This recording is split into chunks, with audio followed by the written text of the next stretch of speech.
maraming salamat at nakadalo po kayo sa AX payout natin. Binabati ko po, nasa may listahan po? Yung mga taga-barangay 5, nasa na po yung mga taga-barangay 5 dyan? Parampakan po natin sila lahat mga kasama.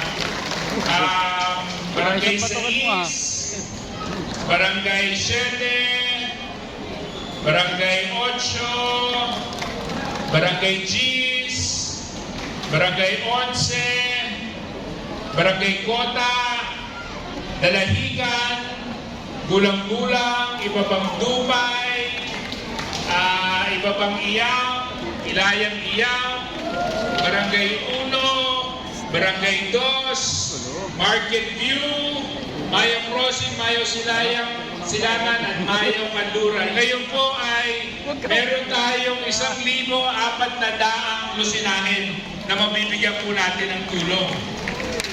At kung bibilangin po natin kung ilang beses na po natin ito ginagawa, almost every week meron po tayong AX payout na 2 batches po ng mga taga-lungsod ng Lucena ang natutulungan po natin. So kung sa isang batch, meron po tayong 1,400 tulad ninyo, may mga batches po tayo na 2,000 po ang nakakadalo. So kung bibilangin po natin sa isang linggo, meron po tayong mga mahigit kumulang 4,000 lusinahin na natutulungan linggong-linggo sa pamamagitan po ng AX. Ito po yung pondo ng DSWD na kaya naman po nagsisipag, kaya naman po nagpapakahirap ang congressman ninyo dahil batid ko po na mahirap ang buhay.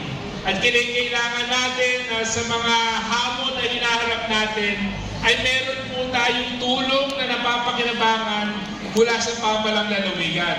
At pag ang congressman po ninyo ay patamad-tamad at hindi gumagalaw at hindi nagtatrabaho, hindi po may uuwi ang ganitong mga proyekto at programa para sa inyo.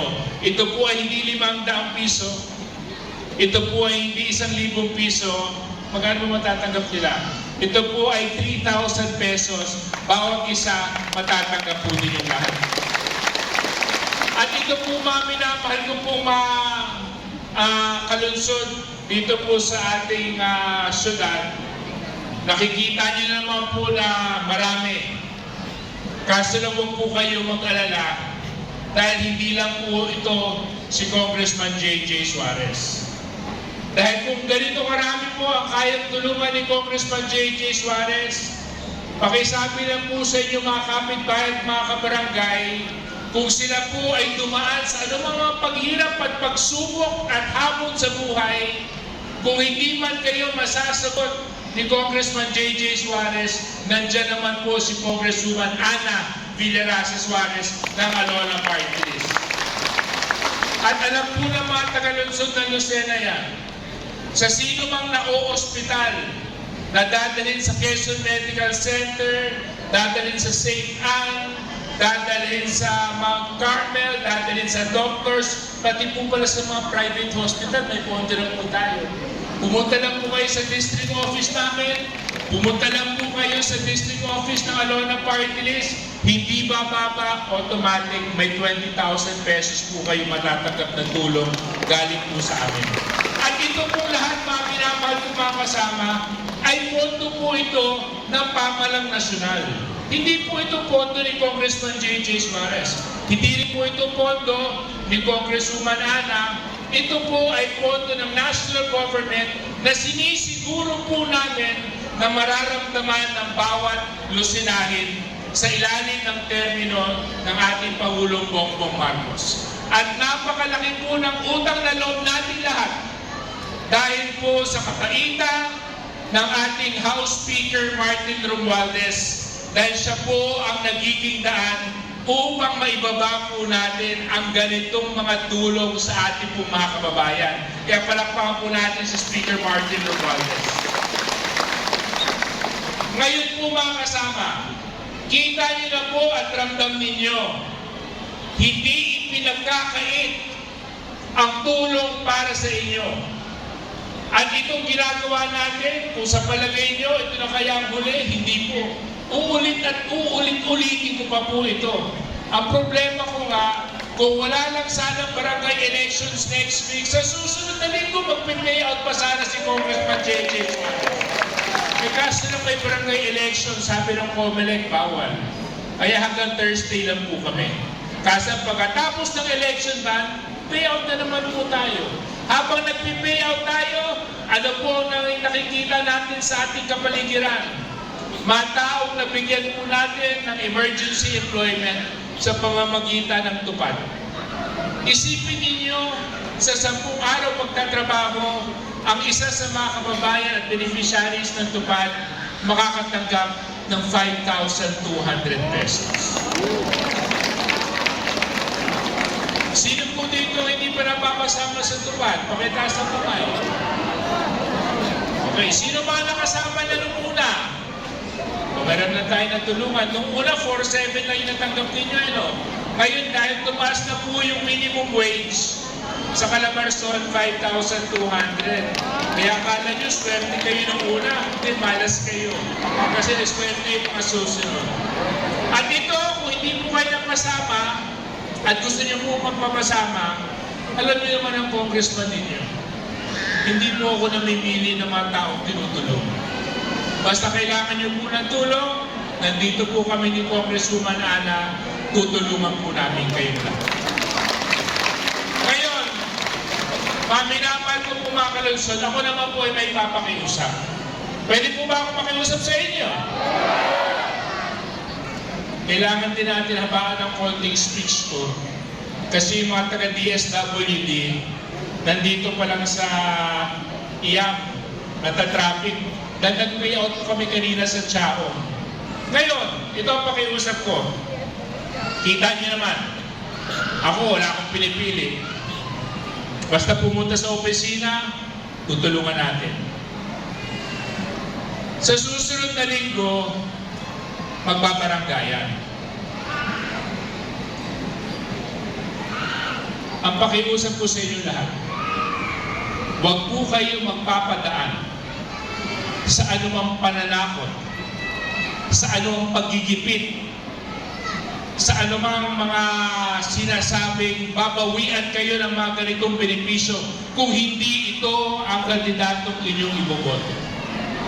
Dahil sa totoo lang, kung ano po ang kaya nilang kuhanin sa inyo, sa AIC sa tupad pa lang, doble pa ang matatanggap ninyo kay Congressman JJ Suarez at sa Alona Party List.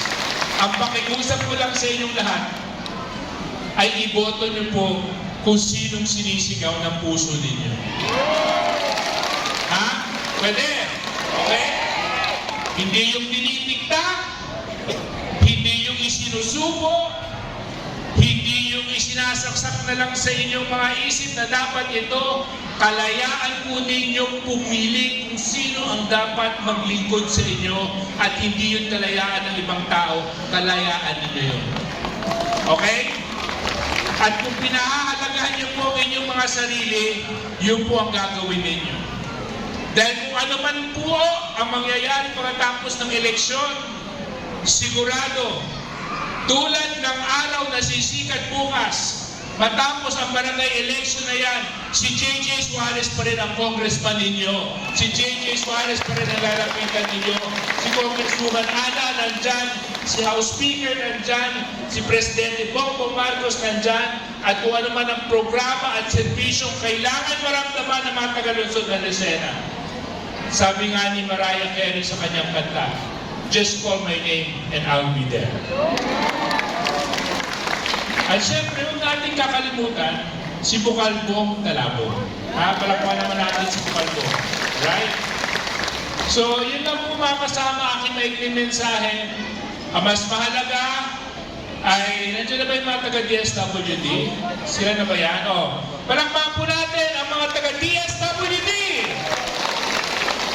Yung medyo naman nakakatuwang palakpak. Alam niyo, pagod na po yan. Ayan, kita niyo po. Dati puti po ito. Nangitim na. Ito, mataba-taba dati, namayat. Ito, payat na payat. Hindi pa po nakakakain yan. At yan po ay galing. Pwede naman ba, taga-Luzon na siya? Yung palakpak naman na nakakatanggal ng pagod, na may problem natin sa sige kayo, pag yan at naman, baka umuwi nun yan. Yung isa pa, yung may kasamang sigaw at hiyawan. So yun lamang mga minamahal ko po mga kasama. Ha? Okay? Sa mga taga-lungsod na Lucena, pangalawang pakiusap. Huwag po magkakagulo. Maging maayos lang po tayo sa ating payout dahil lahat naman po kayo ay matutulungan ng Department of Social Welfare and Development. Magpasalamat din po tayo sa STI, mga kasama, at palakpan po natin ang pamunuan ng STI dahil sa pagpapahirap ng kanilang covered court. Kaya po muli sa inyong lahat, mga taga-lungsod na Lucena, sa mga taga-lungsod na Lucena, basta huwag niyo po kakalimutan, sa bawat hakbang ng buhay na may hamon po kayong haharapin, si JJ Suarez at ang Alona Party List ay parati po nandyan handang tumulong sa inyo. Kasama si Speaker Martin Romualdez, kasama ang ating Pangulo si Bongbong Marcos. Kaya muli, maraming salamat po. Mabuhay po kayo at pagkubayan po tayo ng Diyos na yun. Maraming salamat po, Congressman JJ Suarez, at tayo po magsitayo para samahan ang ating panauhin sa isang photo opportunity. Ano parang